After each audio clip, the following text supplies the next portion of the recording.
Beyond the Wrench with Jay Goninen from Find a Wrench.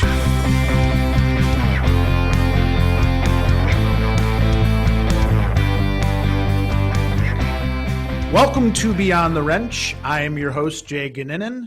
Before we get started, I'm excited to announce that we've just released an app for our WrenchWay insiders, appropriately called WrenchWay Insiders. You can download the app through the App Store and the Google Play Store, and the app is pretty simple in itself. You complete challenges that are focused on the service business, play games, and you can win some pretty cool prizes as a result. To start, the WrenchWay Insiders app is only available by invitation, and you can send a request to get that invitation by sending an email to info@wrenchway.com. As far as today's podcast, I'm really excited to welcome Josh Tebben to the show. Josh is an automotive technician at Ryan Dodge in Monticello, Minnesota. And if Josh's name sounds familiar, he just took part in our technician event and did a really good job as a part of the technician roundtable. So how you doing, Josh?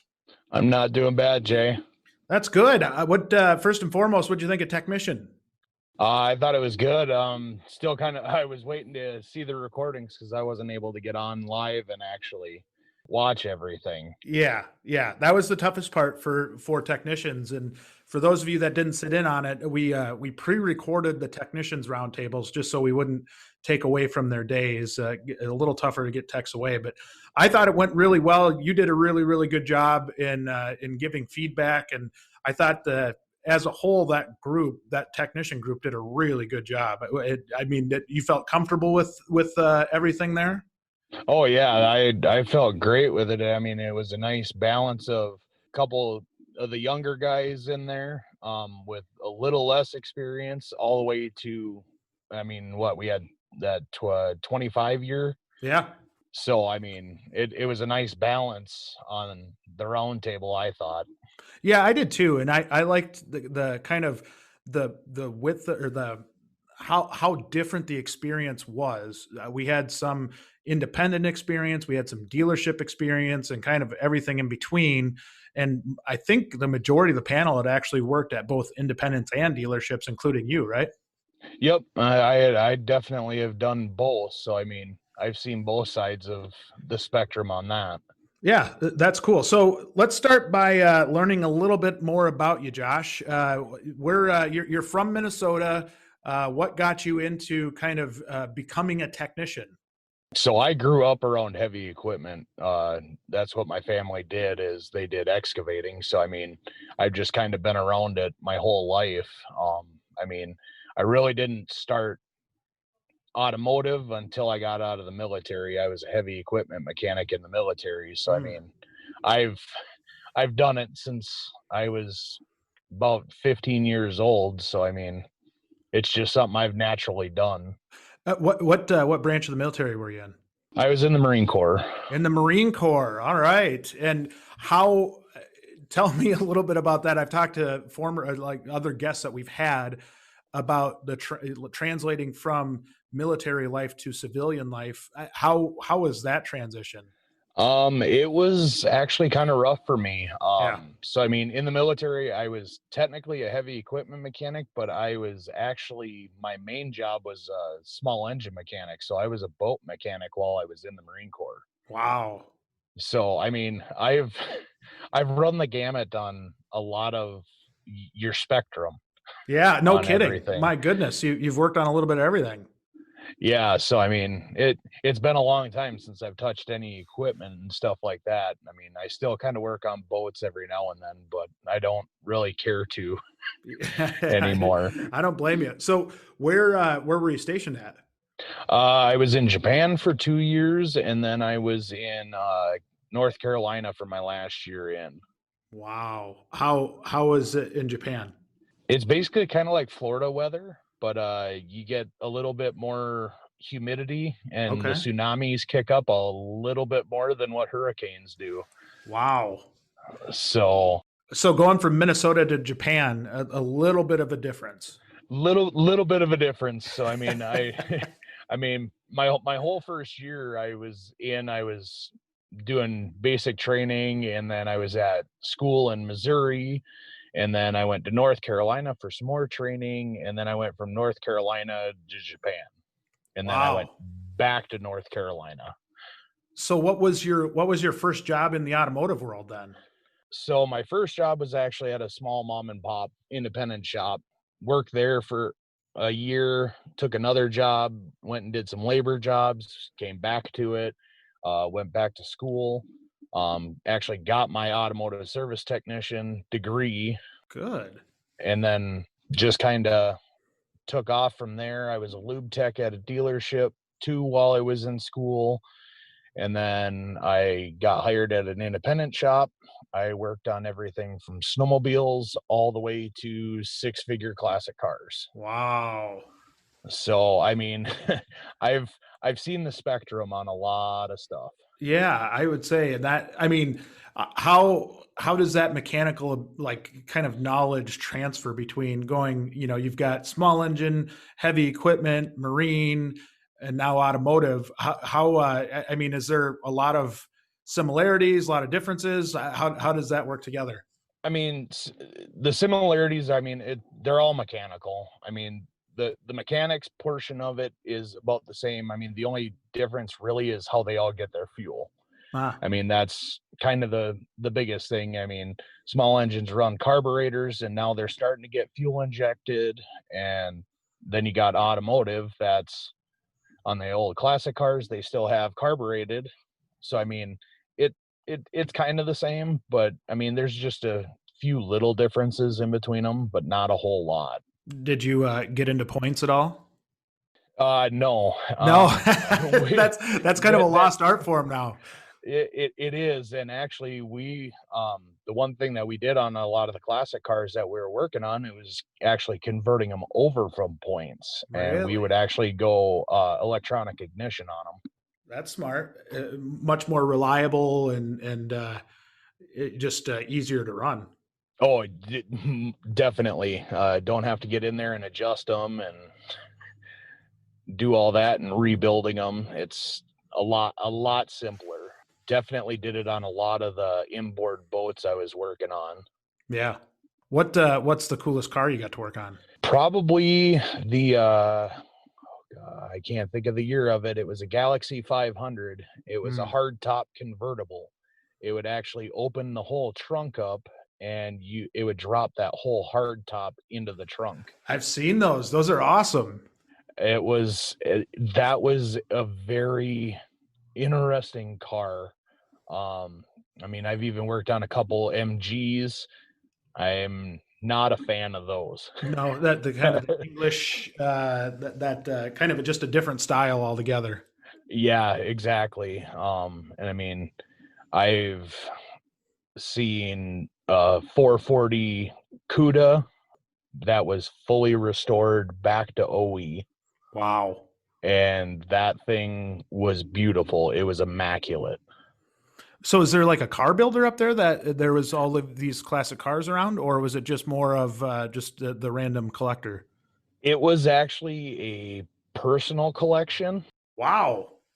They were bringing them in one at a time. After we'd get one done, they'd bring another one in, and they have a very extensive collection. Wow.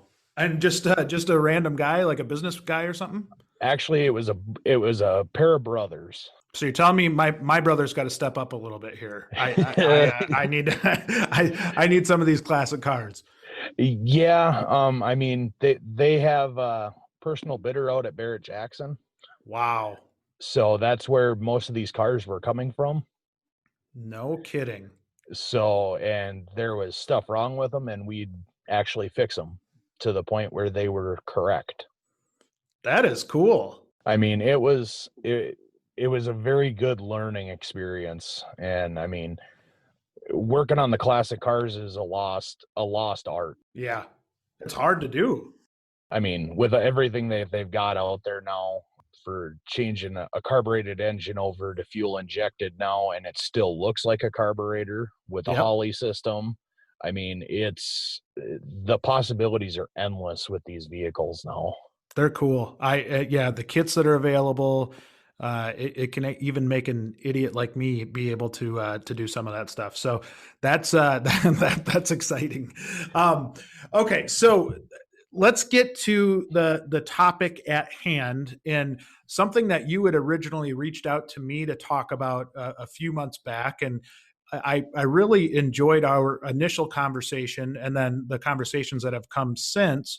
And one of the things that you talked about, or you called me on, was warranty labor rates. And I think we had done, whether it was a poll or did some writing on warranty labor rates, and something that piqued your interest in talking to me, right? And so when we started talking, you were talking about, how unrealistic some of the uh, the labor the warranty labor repayments were. And so it wasn't like you were complaining. It was more just a good conversation on, this is what's happening out here, right? And that's really what I wanted. You remember kind of our initial conversation? Yeah, actually, I do. I mean, well, we sat on the phone for about an hour and a half, I think. Yeah, we And did. and I had actually that vehicle I was working on at the time. Had it been a normal warranty job under the manufacturer's warranty, I'd only gotten paid 7 hours. And how long did it take? Well, actually, I mean, it paid customer time, so it was a 16-hour job, and it was an engine swap. What was the engine swap on?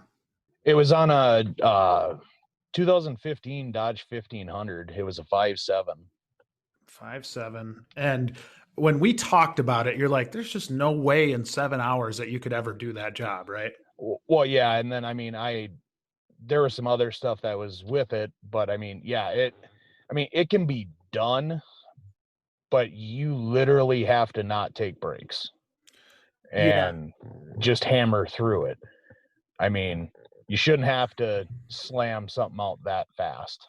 Well, I think, and this is where I think there's a lot of good discussion, and I think we're creating some good discussion, even based off of the tech mission. But even prior to that, really getting either manufacturers or dealerships talking more with technicians, and really even the manufacturers talking to the dealerships about how they come up with these warranty rates, right? Because that was one of the things that I was on the other side of this for a while when I worked for Bobcat Company, the manufacturer, and I would go and see what they did for their time studies and how they would come up with with a time for a specific warranty repair.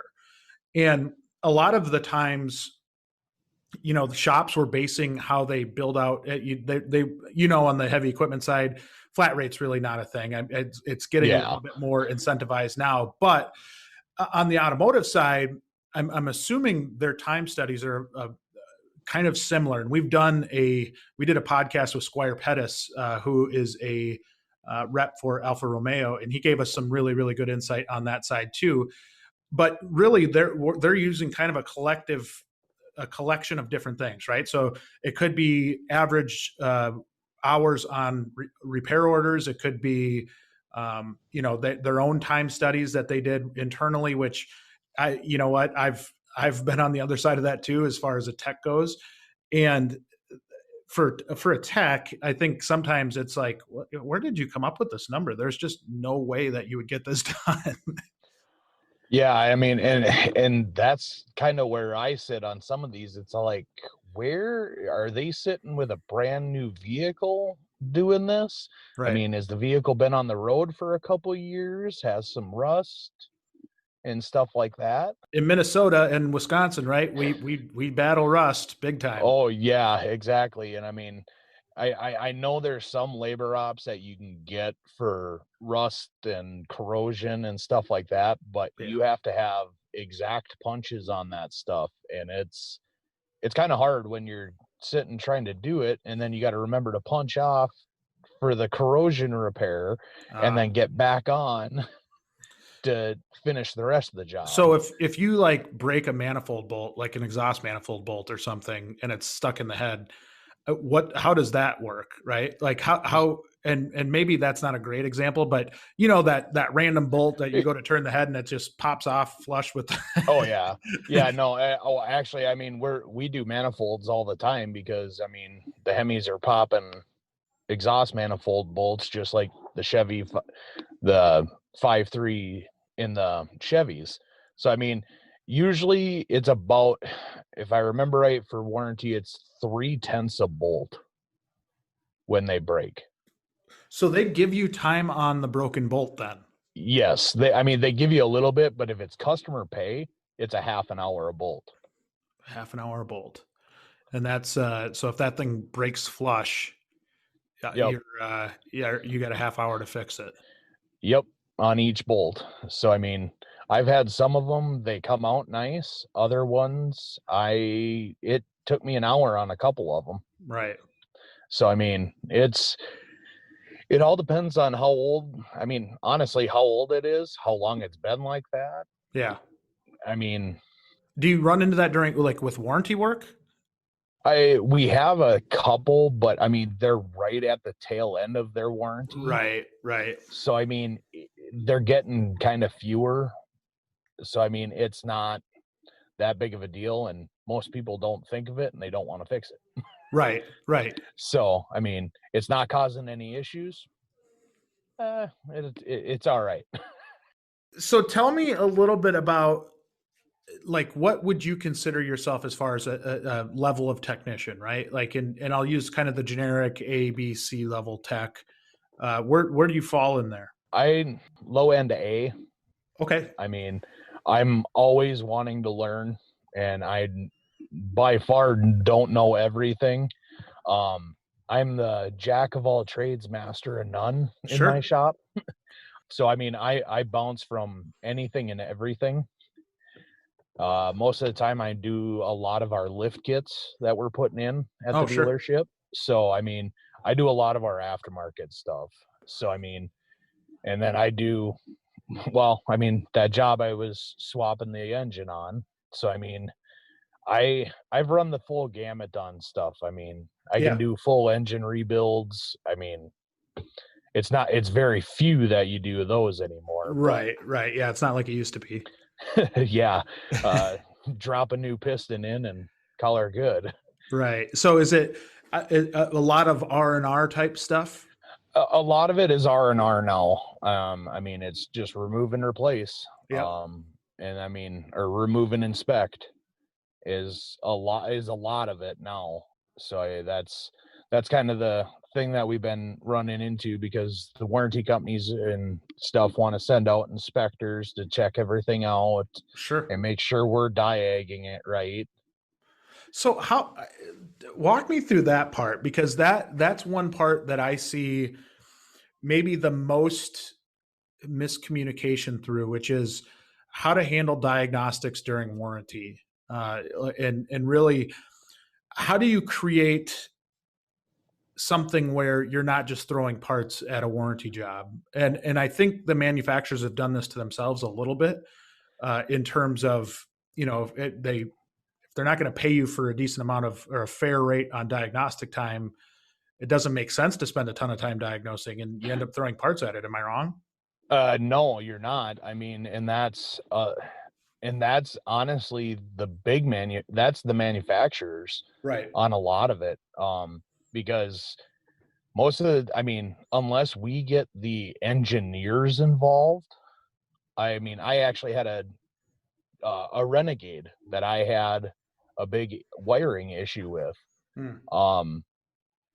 Luckily enough, I got paid all my diag time on it. I had 18 hours into it. And that's, I mean, the level of detail that I'm guessing you went into on your description too, was as far as what you did to diagnose. Oh yeah. I mean, just my write-up alone took me about 45 minutes. I believe to write that up. That's one part that, like, that's such an important piece that I feel like techs, like, I remember dealing with a lot of techs, and they would complain about not getting paid diag time on something. And when I'd go look at the work order, there was just no write up. Like, it was very, very vague, and they did themselves a big disservice by not going into detail. Is that something you had to learn along the way to get better at the detail and kind of work at that? Yeah, that is something I've definitely had to do a lot more of becoming an A-level tech, Yeah. because I do a lot more warranty work. I'm not doing the wheel bearings and stuff that's easy to, that you really don't, there isn't a whole lot of diag to Right. do that. I've been actually starting to do a lot more electrical work. Good. So, I mean, that's kind of where I'm at with everything. I mean, everything's electronic in all these vehicles now. I mean, Right. there's no getting around it, and it's only going to get worse. Because, I mean, most of these vehicles are upwards of 80 computers in them now. That's crazy. I mean, what was the one that I heard? There is 175, I believe, in a Maybach. Oh my goodness. And I think I'd that's just just start an, crying. yeah. I mean, each one of these sensors now is becoming its own computer, Okay. essentially. Yeah. So I mean, so it can help monitor everything on these vehicles. So I mean, and that's where a lot of this is coming from, is you're not really a tech anymore. You're a computer engineer on a lot of this. Yeah. Do you think that might be a good thing, Josh? And when I say that, you're obviously, you and I have talked about some of the back issues that you have, and maybe concerns. I think this came up in Techmission about some of the concerns over your just long term health and being able to stay on the shop floor. Does the electrical side kind of open some more opportunities to be able to stay in the shop longer? It does a little bit, but it actually kind of makes you get into worse positions with Oh, your like, body. yeah. So you're talking under the dash or something like Yep, that. and that's where, I mean, a lot of everything is. We're laying over a door sill and stuff like that, because I mean, I've got an under dash creeper, so I Okay. mean, it helps, Well, hold on. but What's an under dash creeper? This sounds like something that's come along since I got out got out of a shop. so it's basically just a board that's got a leg on it, and it's adjustable in height. So I mean, you can lay it on a door sill, Oh, so you can really? lay flat and not have to be curled over a door sill, laying on the floor of the car, but still have your feet on the floor. That's a good idea. I did not know that was a thing. Yeah, I actually bought mine for 4 years ago, Really? and I really didn't use it until I got to where I'm at now, at the dealership I'm at now. Yeah. So I mean, it sat on top of my toolbox, and it's all like, okay, I was being kind of stupid and not taking into account I'm wrecking my body doing this. Yeah.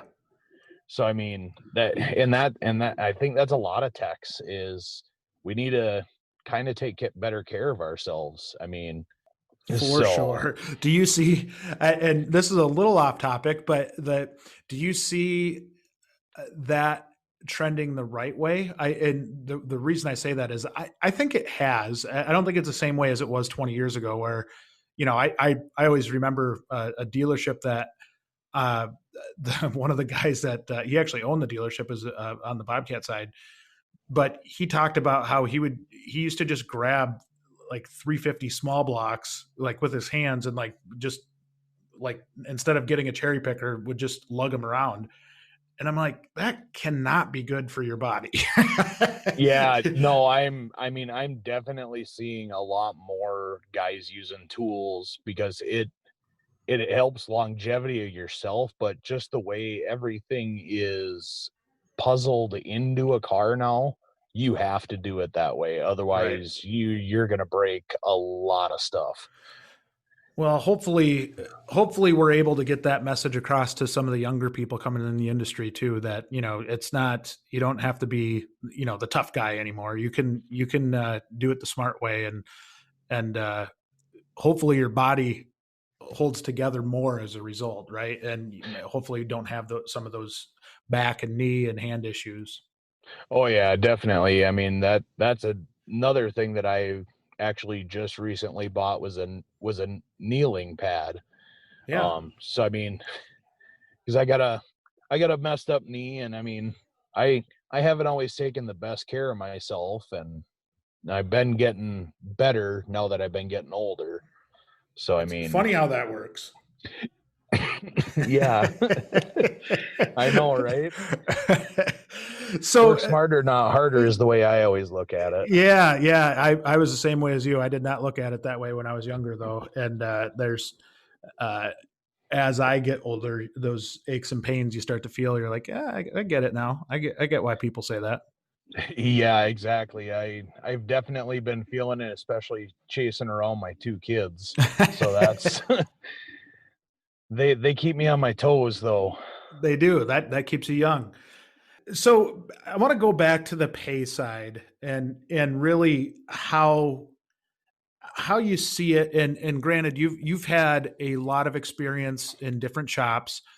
Uh, do you see a preference of pay? I know this kind of came up in Techmission before, where we talked about flat rate versus hourly. That's always a really really hot topic. But you elected to say hourly during Techmission. Is there anything against flat rate? Say if flat rate had really really fair warranty rates, or that their baseline was really fair warranty rates, would it be a good program? Uh, for the most part, yes, but I mean, like your more skilled guys, your A-level techs and stuff like that, they're getting most of the problem children. I Mm, mean, in I mean that's pretty much any shop because they've got experience, they've probably seen it before. Those guys aren't going to be making flat rate hours because they're right. diagging everything. So I mean, there's got to be some give and take in there. So do you think flat rate punishes like diagnostic techs, Yeah, I really do. and it It's rewards B techs like that are really good at that R&R piece? yep, yeah. I mean, like your brake jobs. I mean, at one of my shops, one of my guys was always, I'm the stupidest guy in the shop, and he was actually the guy diagging and fixing a lot of problem children. Mm, And he's all like, I wish I was the dumbest guy in the shop because they actually make more money than me. mm, Because I mean, your C and B level techs are the younger guys that push and just hammer out cars. right. Your A level guys don't want. I mean, there are some that want to do it, but the A level guys don't want to sit and bust through cars like that as much as when they were younger. I mean, that's the one thing I have noticed. Well, it's a different mentality too, right? Like you go from a B level tech that is just a crazy good producer, and I've seen. I mean, some of those B level techs out there are extremely talented and just and organized, and they truly have a craft. And the same is said for diagnostic people, where I think there's maybe a little bit of a fundamental difference is that B level tech you're focused on go go go go go. If you're an A level tech, it takes some critical thinking. It takes some, really thinking through a problem and looking at a schematic and being able to see, where should I get power? Where am I supposed to have ground? And is that ground common with all of this other stuff? I think it's just there's almost two different types of mentalities altogether, isn't there?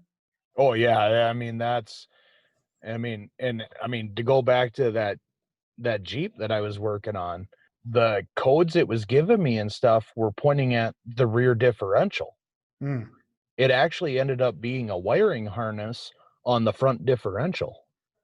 Like was it a ground or something? Yeah, it was actually a shielded ground. It was Mm. just tied in next to the wires in case the wires broke, so it would ground out the circuit. Yeah.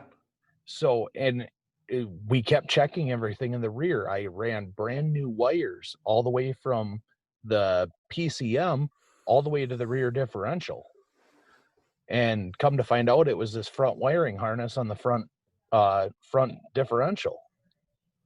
So, Wow. I mean, and that's where, I mean, that's where your mentality come in, because if you got that B-level tech that's trying to take care of that, he's trying to rush through it so he can get to another job. Right. And he's not putting his whole effort into it and trying to figure it out and make it right the first time for the customer.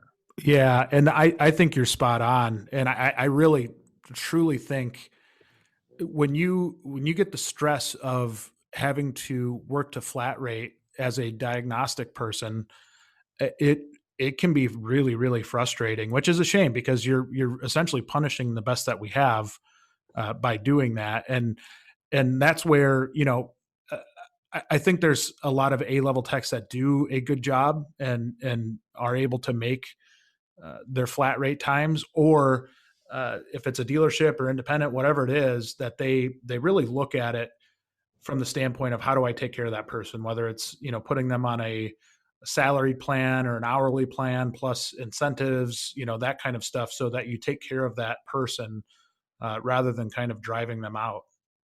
Yeah, I mean, and I've worked both sides. I've been hourly, and I've been, I mean, it's a hybrid flat rate.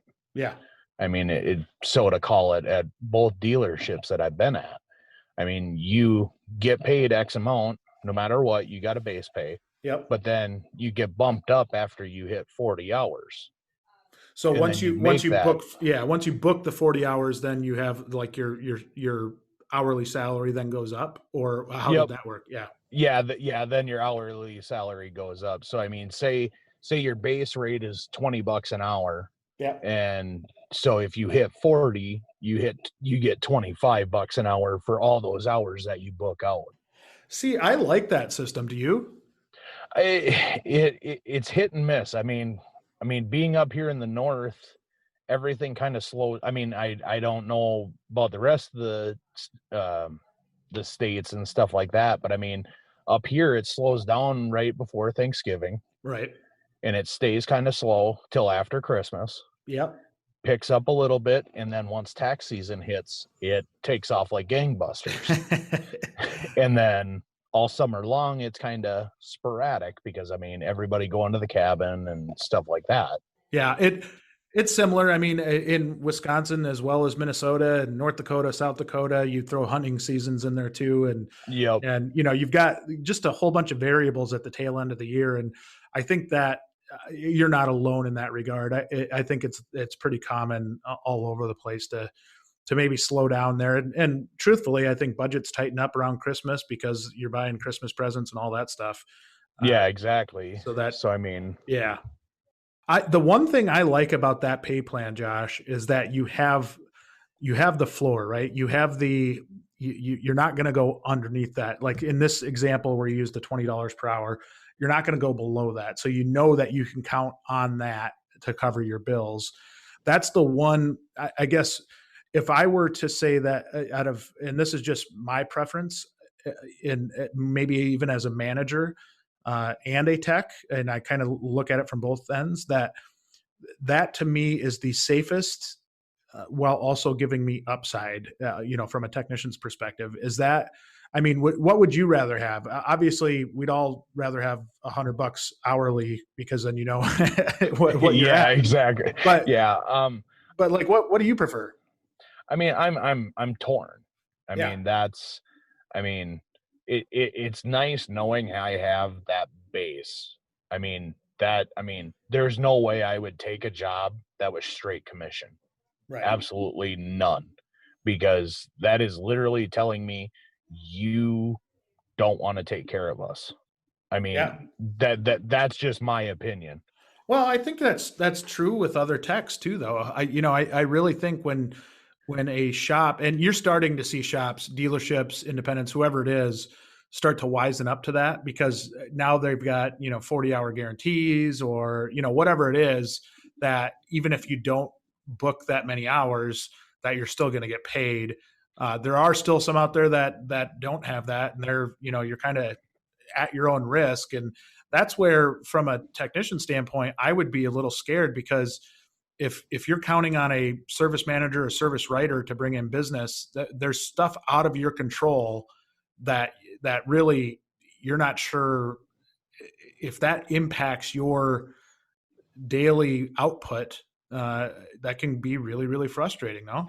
Yeah, I mean, and that's the other thing is, I mean, if you're not having enough service writers in, Hmm. or you're only booked out a few days, that's where, I mean, having that guarantee helps. Yeah. So I mean, at my dealership, we're kind of starting to, we've been slowing down a little bit Okay. here lately, but I mean, it's it's that time of the year where it's kind of hit and miss. Everybody's feeling the pains of going back to school, and it's kind of catching up with them now. Right. And now we'll probably pick up a little bit here in November, just a little bit, but then it's going to slow down with everybody starting to buy Christmas presents and stuff like that. And I mean, maybe as everything is opening up now with everybody traveling. So I mean, it's going to be interesting to see how everything goes. How do you know what work, like how far out you are, like how far booked, how far, like if you come in today is a Monday and you want to know, am I going to have work for the entire week? How do you go about that kind of in your mind? I mean, if I know if I know there's not going to be as much work coming in, I mean, our service manager kind of talks to us, lets us know a little bit how the schedule is and stuff like that. If I know we're going to be kind of getting low on work, I will probably spend an extra 10-15 minutes on a vehicle and inspect it. I mean, I'm very thorough on all my inspections, but Yeah. I'll go even that extra more mile to give them preventive maintenance and stuff like that. I mean, Right. beyond what we would normally recommend, going, hey, just so this is on your radar so you can start planning for it. Right. Because I know a lot of people up here in Minnesota like to get stuff planned out ahead of time because they tend to forget about stuff. Right. So, I mean, and then at least it's on a previous work order that that this stuff was recommended. Well, then if they come in again for just say an oil change, it can get brought up to them again, just so it's kind of on their radar and stuff like that. So out of that, what are things like the front office performance indicators, like average repair order? Is that stuff communicated to you guys, or is it primarily just like efficiency type stuff?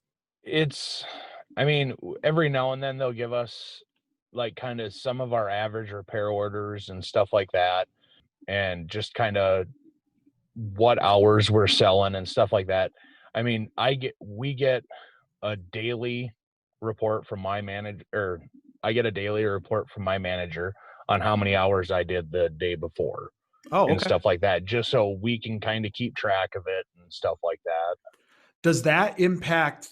So this is just kind of a loaded question, right? Does that impact how you work? So say if you're getting to the end of a pay period and you've got to book more hours, does that impact? And I don't want to say how hard you work, but like maybe how focused you are. I mean, yes and no. I mean, yes, it sometimes discourages me if I'm not close. Ah, got it. So I mean, that's that double-edged sword is, okay, so how much do you actually want to show the guys and how much don't you want to show them? Mm. I mean, all of us are very conscientious of what our hours are. I mean, I know I keep track of my hours pretty regularly, Yeah. and I know what I'm getting on jobs. And if it's a warranty job, I can't, in our system, can't look up what all the warranty times are. Hmm. So I go up to my advisors and I get them to run the labor codes so I can know ahead of time, okay, so what do I have to have this job done in? Right. So, I mean, so I know most of the time ahead of time on what I need to beat. So this is kind of an interesting conversation because it really brings back some of the stuff, some of the content that we've done in the past. And what I'm wondering is, say if you go up front and they give you, that 7 hours to do that engine job and it takes you 16, what are you doing to notify the factory that it took you that long? Is there do you have like a form you have to fill out saying, or like not a complaint, but a kind of something to notify the factory, or are they just paying the 7 hours and nothing else is brought up again? So I actually haven't had to go through that process yet, but they do have what's called a time study. Yes. And so I don't know what's all entailed with it because I haven't ran into any of those problems that I've ran into one or two jobs that it's taken me just a little bit longer than what the warranty time was, but it's Right. not astronomical, but it was also my first time doing it. The first time doing them is always going to take you longer. So going back to that engine swap, would you then is that one like looking back that you'd want to put some of that time study information in just to kind of, definitely. Yeah. Because I mean, it was a complete catastrophic failure on that engine. Mm. It quit oiling on the crankshaft in 4 of the cylinders. Hey. So it grenaded through the side of the block. Yikes. So, I mean, that was a complete rip it out, put a new one in. Yeah. So, I mean, there wasn't a whole lot of jayg involved in that one. So, I mean, when there's a big hole in the side, Yeah. something didn't go right. Yeah. Well, I mean, going back to like some of the questions that the aftermarket warranty company was asking was like, well, what was the failure? I can't tell because it literally blew up on itself. I mean, it had 2 softball size holes in the side of the block and 2 golf ball size holes. Wow. So I mean, it shattered. It blowed up. Yeah, there was no connecting rods left on the crank. 2 piston heads were gone. I mean, it's all like, I can't tell you. I literally cannot tell you what happened. So when you say the aftermarket, so was that like an aftermarket, like a reman engine or something? No, it was a third-party warranty from another car dealership that had gotten sold. I mean, they covered it, but aftermarket, like the third-party warranty companies have to pay customer time. They don't get to pay just warranty time. Got it. So, I mean, most of the warranty time just has to deal with manufacturers, or if a part fails and you got to redo it. So what's the worst one from a manufacturer standpoint that you've run across, like where you've just got your butt kicked on it? So actually, I really haven't, but I had one other tech. He had a 6.7 Power Stroke, and it was a complete engine failure. Well, it was already okayed by the customer. It was a 23-hour job because it was a cab off. Yeah, you got to pull the whole cab on those things. Yep. Well, it turned out to be warranty time. It ended up under powertrain warranty, and his time got cut down to 14 hours. So it's all like, so you lost 9 hours on it. Yeah. Yeah. I mean, how do you justify a 9-hour difference? I mean, that's kind of some of the things of, okay, why? Well, and that's right there is kind of where I think just more communication would help us out a lot, right? Where, whether it's pulling a rep in at that point or pulling, and saying, okay, not just from my experience as a rep, that was normally just an argument, right? Like you'd go into a dealership and they would say, well, why in the heck didn't you guys pay this? Blah, blah, blah. They'd go crazy. And right there is where I see it from the standpoint of we should really sit down and have good conversations about this and figure out, okay, if it wasn't, if the timing wasn't right, how do we get this back so it's not just a piece of data that is in a whole bunch of other data and gets hidden, but really gets directly back to an engineer, or gets back to the person doing the time study, and really kind of explains it. Because I think what happens, and this is just my opinion, but I think a lot of what happens is you'll have somebody at the factory that's looking through data, and they might not see an issue because on that Power Stroke job, they paid the 14 hours and didn't hear anything different. That, it was fine. There was no time study paperwork put in. There was nothing. So they look at it from the standpoint of, here's all this data. This is what we see. And there's not a conversation past that, right? And really the only time that a true conversation happens is when a dealership is arguing over money with a manufacturer. And so that's, to me, where the more we could, and for those reps that listen to this, I think that's a really key point as well, is don't just get defensive right off the bat. I was guilty of that too. But sit down and really talk through with a tech, maybe, why did it take so long? Was it a broken bolt that was the kind of the exception to the rule?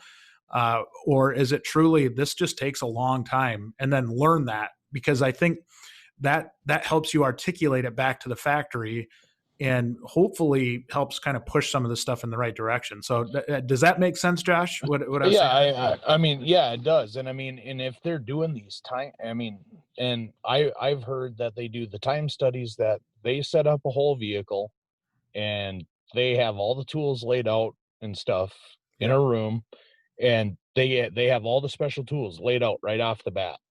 Well, not all of us have that much room to lay everything out and know what each size of every bolt is that's on that engine.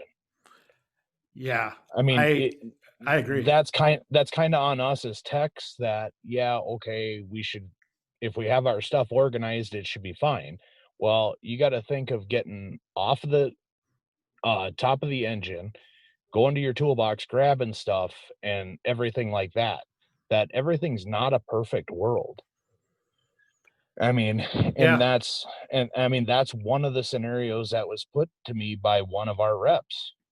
And it's like, well, that's not right. Yeah, and that's where you want the reps to really dive into that, right? Like, to me, that's where we miss so much, is that we don't have that honest conversation, and take money out of the equation, right? Just look at the hours. And if the hours are drastically different, what happened? Is it a less qualified tech?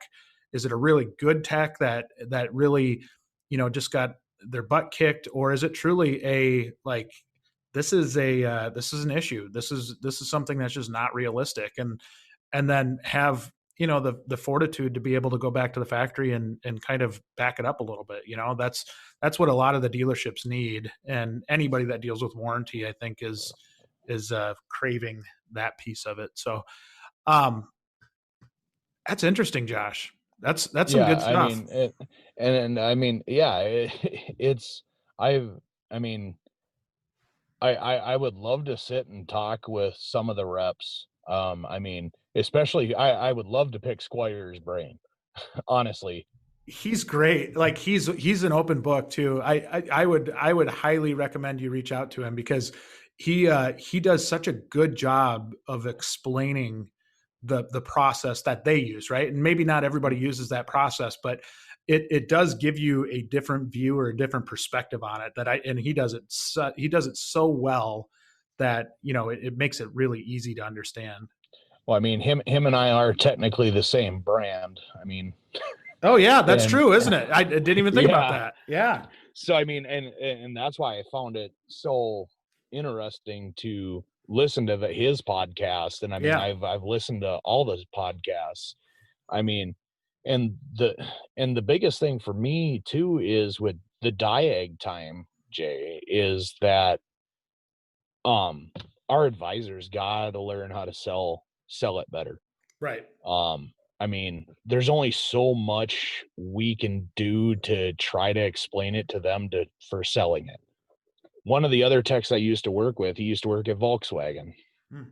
Well, I guess the system they have in place over in Germany for Volkswagen is, in order to be a service advisor, you had to be a technician. Like, I you had to work your way up through being a technician, shop foreman, and all that before you could be a service advisor. I've heard that from somebody else before. I think that's a great approach. I mean, I mean, not every tech can be a service advisor because they are not a people person. Yeah. I mean, Yeah. I mean, I've played service advisor, parts person, and everything when I was at the private shop. So I mean, I ordered my own parts. I talked to the customer myself.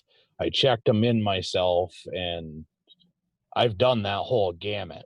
Well, it's funny that you say that because we just did a WrenchWay Insiders poll on the how we sell time, right? And how we sell diagnostic time.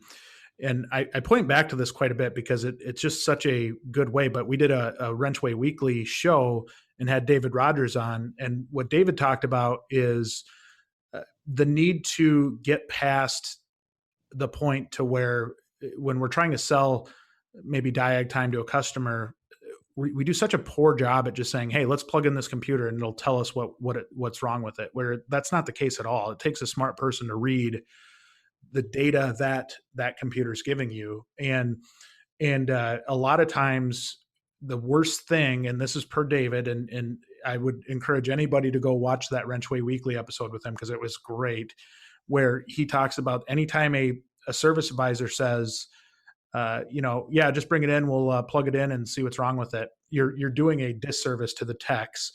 And that hit me like a ton of bricks when he said that, because it is so true. And The more we yeah, point the star on the diagnostic software, the more we take away from the tech. And I don't think that's right.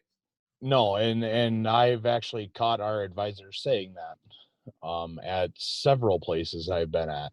Yeah. I'm all like, you guys have to stop saying that because you're literally shooting us in the foot before the customer even gets here. Yeah. Because you're, I mean, it's like a one-legged man in a butt kicking contest. I mean, I mean, whichever analogy you want to use on that, I mean, you're literally handicapping us right off the bat. I Yeah. mean, there's no ifs, ands, or buts about it. I mean, I think that it hurts us. It does. And I think that might be one of the number one factors that we need to work on as an industry is how clean we sell diagnostic time. How, I think a lot of our issues when we talk about pay come back to diagnostic time. It's not necessarily what you're getting paid per hour or even really the flat rate system in general. It's the result of diagnostic time in the flat rate system, right? Or maybe when we talk flat rate, if you don't have a guarantee, there's a lot of risk on the technician. So I think all of that kind of comes from diagnostic time and how you build diagnostic time, because regardless of what a customer sees, somebody's paying for that diagnostic time, right? It's either the tech, it's the shop, or it's the customer, or if it's under warranty, the manufacturer. But somebody's paying for that diagnostic time. And the more we can get our hands around that and understand that, the more some of this other stuff starts to come together. And I think, does that make sense, Josh? Yeah, it really does. And I mean, one other thing, I wish some advisors would go spend some time in the shop. Yes. And quit trying to act like salesmen. Yeah. And it's tough because they're hired as salespeople, right? Like that's, yeah. And that's the big disconnect, I think, between the shop and the front of the house. Honestly. I agree. And for those shop owners out there that are listening to this, that is imperative.